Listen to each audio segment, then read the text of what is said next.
자, 황기식의 국제시장 한 주간의 국제 뉴스들을 좀 정리해드리겠습니다. 동아대 국제전문대학원 황기식 교수와 함께합니다. 어서 오십시오. 안녕하십니까. 뭐니 해도 바이든 이제 대통령이죠. 이 네. 취임식을 앞두고 있습니다.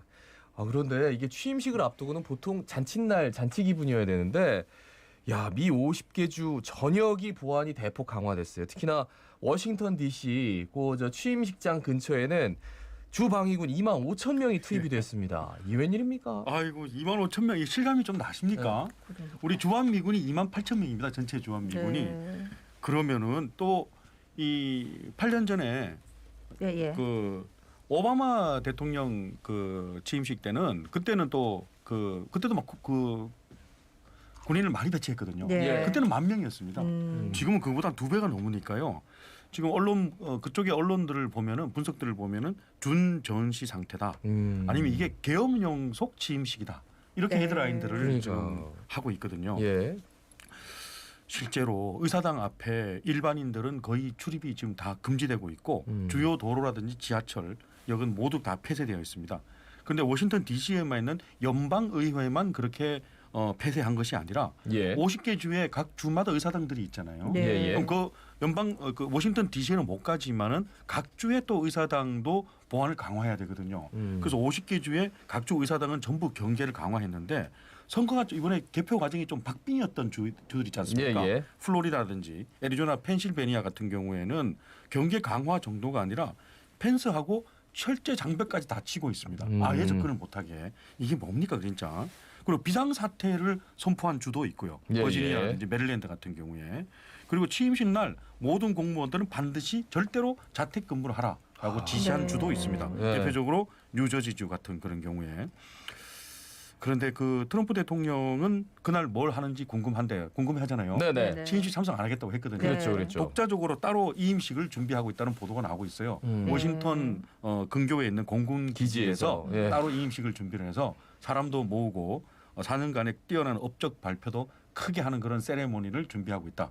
그리고 에어포스 원 예. 그도 마지막으로 한번 이용한다라는 그런 보도도 있고요. 저는 이제 이런 것도 좀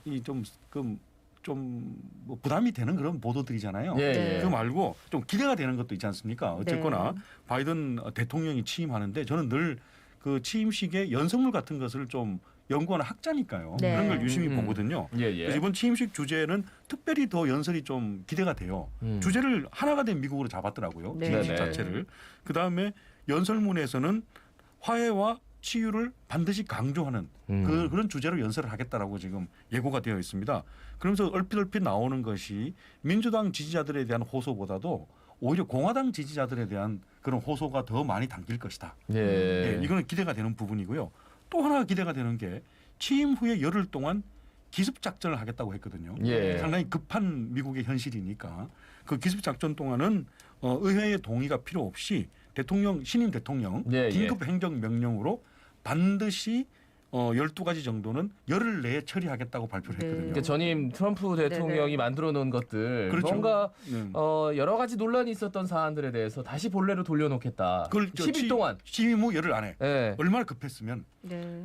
뭐 미국 이민 막는 법 이걸 반드시 중단을 시키고 예. 그다음 기후 협약은 꼭 반드시 재가입하겠다. 네. 이거 중요하잖아요. 그리고 마스크 연방 기관에 마스크 꼭 끼도록 하는 이런 네. 법은 열흘 안에 반드시 행정 명령으로 통과시키겠다고 얘기를 했습니다. 어찌 보면 정말 그냥 상식선에서 마스크 쓰는 법 뭐 이런 게 꼭 있어야 되나 뭐 우리도 있습니다만 근데 어쨌든 지금 미국은 완전히 이제 거의 전시 상태에 준하는 비상시국 사태라서 참 그러니까 이게 이제 좀 평화롭게 잘 돼야지 우리도 지금 이란에 억류돼 있는 선원들도 그렇고 북한 문제도 그렇고 우리도 또 뭐 실타래를 풀 수 있기 때문에 하여튼 어쨌든 근데 잘 돼야 됩니다. 진짜 놀라운 게 우리나라 저 국회의사당 앞에서 취임식 하는데 부산 시의회하고 저기 네. 시의회 거기를 다 펜스를 치고 막 군인들이 막는다는 게 예. 미국이 큰 나라는 큰 나라구나. 그래서 크기도 생각했는데. 크지만 예. 총기가 사용이 예, 되는 그러니까 나라니까 좀 더 무시무시하네요. 무서운 거 그렇죠. 아닙니까? 그렇죠. 예. 예. 다음은 이제 주요 7개국 G7 회의가 영국에서 6월에 대면회의 개최가 확정됐다고요? 예, 이 부분도 좀 살펴봐야 될 것 같습니다. 작년에는 취소됐거든요. 그래서 전 세계 G7의 주요 국가 리더들이 2년 만에 처음 만나는 거거든요. 네. 원래 이 계획대로 된다면은 이번 6월 11일 날 G7의 국가 정상들이 영국에 다 모이게 된다면은 2년 만에 처음 모이는 겁니다. 네네. 그런데 거기에 두 가지 의미가 더 있습니다. 이번에는 G7 7개 국가뿐만 아니라 원래 예고되었던 네네. 3개 국가를 더 초대했습니다. 한국하고 호주, 인도를 더 초대해서 G10이 된 거거든요. 예. 그게 그 멤버가 10개 국가로 늘었다라는 거 공식적인 초청입니다. 네. 그래서 그게 의미가 있고요. 두 번째는 바이든 대통령의 취임 후 첫 국제 외교 무대라는 거. 네. 여기서 어떤 그 자기가 평상시에 얘기해 왔던 것처럼 이런 이제 하나 되는 전 세계, 뭐 미국이 이제 다시 기여를 하는 전 세계 이런 걸 이제 처음으로 보여줘야 되죠. 그리고 영국 입장에서도 브렉시트 이후로 처음으로 하는 국제 회의잖아요. 그러네요. 네. 이 부분에서 유럽의 품을 떠나서 독자적인 영국의 리더십을 보여주는 그런 첫 번째 회의가 되겠습니다. 한국 입장에서도 중요하거든요. 과연 이게 진짜 G10이 됐을 경우에는 거기에는 사실 요구하는 것도 있는 거거든요. 네네. 새로운 멤버로 이렇게 초대했을 경우에는 네네. 요구하는 것은 결국은 미국하고 영국이 그동안 주장해왔던 D10이잖아요. 네네. 민주주의 10개 국가. 네. 그 민주주의 10개 국가는 이름은 참 좋은데 실제 속 사정은 중국에 중국을 대항해서 네. 중국에 대항해서 미국 편을 들은 10개 국가들의 연합을 만들자는 얘기거든요. 여기에 대해서는 상당히 그러면은 공동 참여 요구가 많이 있을 수 있습니다. 네네. 5G 통신망 같은 그런 경우에도 중국을 배제하는 전선에 예, 연합 예. 전선을 형성하는 데 참여하라. 이런 신호탄이 될 수도 있잖아요. 그런데 이 D10 즉 G10을 만들자고 하니까 여기에 거기에 있는 기존의 7개 국가가 모두 다 찬성 이렇게 하는 건 아니거든요. 네. 예. 이탈리아 같은 경우에는 지금 중국의 1대1로에 유럽에서 가장 많이 네. 나와 앞장서서 있죠. 참여하고 있잖아요. 네. 여기서 아니 이게 혹시 그러면 안티 차이나 반중국 동맹으로 비칠 수도 있는데 왜 그러냐라고 자꾸 이렇게 반대하고 있고 프랑스 같은 경우에는 이게 G10이 되면은 힘들게 만들어 놓은 유럽 연합이 빛이 바래는 거 아닌가 이런 생각을 하거든요. 그 유럽 연합이 우선돼야 되지 G10이 우선되어서는 안 된다. 이런 주장을 계속 하고 있습니다. 그러니까 어떻게 보면 초청국 3개 모두가 아세아, 오세아니아 이렇게 쪽으로 이렇게 기울어져 있어가지고 이게 전체적인 뭐 주도권이나 뭐 헤게몬이라고 하잖아요. 그 세계 주도권이 진짜 아시아로 점점 이제 유럽에서 넘어오는구나라는 생각이 한편으로는 듭니다. 근데 야 이거 5G 통신망 이런 것들 압박해 오면 우리 사드 사태를 정말 고생 많이 했잖아요. 안 했죠. 중간에 껴가지고 굉장히 좀 힘들 것 같은데. 중국 얘기를 좀 해보겠습니다. 중국 왕이 외교부장이 지난주 또 동남아 주요국을 방문해가지고 백신 지원하겠다. 뭐 이러면서 좀 영향력을 확대하는 백신 네네. 외교를 하고 있다. 이런 지난주- 얘기가 들려오네요. 지난주 일주일 내도록 동남아 국가 순방을 했습니다. 네네. 미얀마, 인도네시아, 브루나이, 필리핀 순방을 해서 거기서는 기존 작년하고는 다르게 올해는 완전히 백신 얘기만 강조를 했어요. 네. 지금 가장 그 국가들이 원하는 것이 사실 백신이잖아요. 네네. 예. 근데 백신을 중국산 백신을 공급하겠다라는 그런 계약도 얘기를 했지만은 지원이라 했거든요. 지원이라고 중국은 지원이라고 하고 그쪽 언론들을 보면은 기증이라는 표현을 쓰더라고요. 그래서 미얀마에게는 30만 회분을 기증하겠다고 하고 예. 필리핀에는 50만 회분, 캄보디아에는 무려 100만 회분을 기증하겠다고 약속을 했습니다. 그래서 인도네시아도 아예 거기서 동남아에서 백신을 생산하는 허브 중심 국가가 인도네시아로 만들어 드리겠다라고 얘기를 했거든요. 그래서 이게 지금 그러면서 동남아 국가들의 마음을 움직이는 연설도 많이 했습니다. 네. 그 서구 선진국들이 백신을 다 독점하고 있는 이런 현재의 현상을 동남아 국가들은 어떻게 생각하느냐. 우리 중국이 도와드리겠다. 이런 식으로 얘기를 했습니다. 그 마음을 움직이는 사실은 외교 전략이겠죠. 예. 그런데 캄보디아가 좀 다른 국가보다 많습니다. 100만 회분 지원을 했으니까. 네. 이거는 작년에 그 한참 중국 그 우한 사태가 있었을 때 네네. 주변 국가 모두 다 항공 운항을 중단하고 다 차단을 했는데 오히려 항공 운항 차단하지 않고 중국을 방문해서 정상회담을 했던 적극적인 국가가 캄보디아였거든요. 거기에 대한 보답.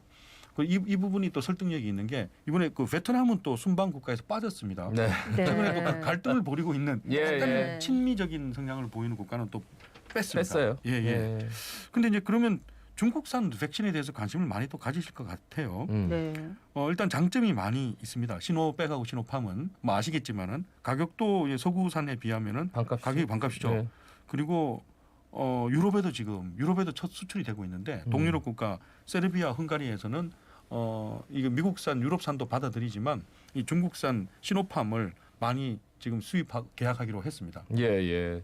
아무래도 가격도 낮고 그런데 이제 시노팜에 대해서 이게 효능이 있느냐 없느냐 이건 굉장히 큰 논란이 되고 있거든요. 그렇죠. 브라질에서는 거의 50%밖에 되지 않는다. 뭐 이런 수치가 나오기도 하고 하여튼 중국이 이제 어쨌든 백신을 가지고 굉장히 좀 외교폭을 넓히고 있네요. 그죠? 네. 다음은 이제 일본 소식인데 와 요새 일본은 정말 스가 총리 지지율도 그렇고 뭐라 말해야 되겠습니까? 정말 막 힘든 상황이고 진짜 말 그대로 이런 말 해도 될지 모르는 엉망진창인데 이 와중에 이 도쿄 올림픽 때문에 할지 말지 그랬는데 일본 강요가 처음으로 취소할 수도 있다. 그리고 일본 국민들 80%가 취소 찬성한다 하는 이런 여론조사 결과도 발표됐다고요? 맞습니다. 처음입니다. 지금까지는 어쨌거나 내부적으로는 무슨 논란이 있든 간에 네. 외부적으로는 단일된 목소리로 한다라고 얘기를 했거든요. 네. 근데 고노다로 행정개혁 담당상이죠. 우리는 말하면 행정장관이겠죠. 이 사람이 서구의 로이터 통신하고 인터뷰를 하면서 지금까지 하고는 다른 최초로 발언을 했습니다. 정부 강요 중에서는 취소하고 강행 두 가지를 고려 중인데 어느 쪽으로도 분명히 갈 수 있는 가능성이 많이 있다라고 얘기를 네, 했어요. 네. 그렇다면 이게 지금까지와 상당히 달라요. 분명히 취소도 갈 수 있다고 얘기를 했기 때문에 예, 예. 이 부분에 대해서 지금 상당히 지금 여파가 있거든요. 개최가 취소될 수 있다는 것을 정부가 처음으로 인정하는 거냐라는 지금 그런 분석이 네. 나오고 있습니다. 그래서 뉴욕 타임즈가 바로 이걸 받아들여 가지고 일본하고 유럽, 미국에서 코로나 확산세가 더 심해지니까 이게 올림픽을 취소하는 것이 세계적인 확산시키는 역할을 오히려 안 하는 거가 될 수도 있다. 예, 예. 취소하는 것이 맞다라는 그렇게 했고 NHK 일본 통신이 긴급 국민 여론조사를 예, 예. 하니까 6개월 전에는 취소하자라는 게 50% 미만이었거든요. 네. 강행하자라는 여론이 높았습니다. 네네. 여론이. 지금은 보니까 완전히 취소하자라는 게 80%에 달하고 있습니다. 국내 여론 또 상당히 그리고 일본이 지금 신규 확진자 하루 7,000명 나오고 네. 있잖아요. 예, 예. 최고치 갱생하고 있고 그 스가 내각 출범한 지 얼마 안 됐습니다. 6개월밖에 안 됐잖아요. 네. 출범할 때는 한 64, 5% 정도 그래도 괜찮은 지지율이었거든요. 지금 지지율이 6개월 만에 반토막 났습니다. 33%입니다. 예. 33%면은 사실 국정을 이끌어가기가 쉽지가 네. 않죠. 그 스가 내각이 진짜로 저 아베를 조금 더 견제하고 그리고 이제 좀 힘을 빼나 싶었는데 이렇게 되면 이제 아베 전 총리도 본인의 입지를 또 다져서 나 때는 이렇게 많지 않았다 이렇게 하면서 나올 것 같은데 하여튼 일본은 이게 코로나 첫 번째 대응부터 시작해가지고 지금까지 뭔가 좀 맞습니다. 혼란스럽습니다. 맞습니다. 이거 좀 올림픽 1년 연기해가지고 네. 3조 원 손해봤다는 분석이 그러니까요. 나오거든요. 올림픽을 아예 취소를 해버리면은 17조 원 예산이 다 공정이 나가기 때문에 역대 최고 예산이었거든요. 예, 올림픽 예. 예산이. 이거 큰 우려입니다. 그렇다고 전 세계를 위험에 빠뜨릴 수도 없고 참 예.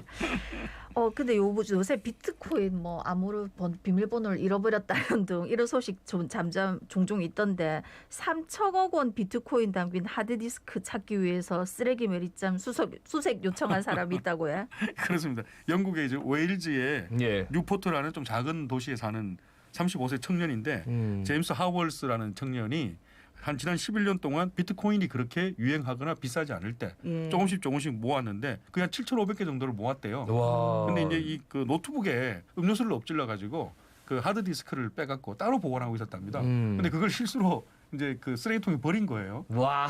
최근에 가격이 엄청나게 올라가니까 예. 자기가 맞다 이걸 찾아야지라고 해서 지금 계산을 해보니까 한 개당 지금 비트코인 4천만 원 정도라 거래되니까 그럼 7,500개면 어림 잡아도 3천억이에요. 예, 예. 이걸 찾아야겠다고 한 거예요. 그러면은 그 뉴포트 당국에 쓰레기 매립지를 좀 파헤쳐 달라. 근데 그냥 파헤쳐 주지는 않을 거 아닙니까? 그렇죠. 네. 그럼 25% 정도 드릴게요. 하니까 25%면 한 800억 정도 되거든요. 네. 예, 예. 근데 웨일즈의 뉴포트 시가 인구가 한 30만 명 정도 됩니다. 그럼 800억 정도면은 시민 1인당 한 20만 원, 30만 원 돌아가거든요. 네. 그러면 오케이라고 할 줄 알았는데 뉴포트 당국은 생각이 달라요. 쓰레기 매립지를 그런 이유로 파헤치는 것에 동의할 수 없다. 불허라고 했거든요.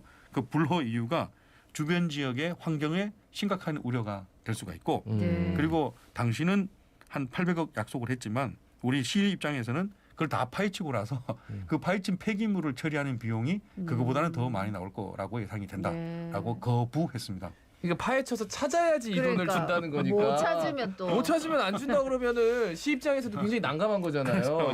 있지도 않은 돈인데 지금 여기 있는지도 모르고 그죠? 맞습니다. 네. 그러니까 가상화폐 자체가 눈에 안 보이는 돈인데 그걸 또 잃어버려 가지고 찾아야 되는 이런 와 이 사람 잠도 안 오겠는데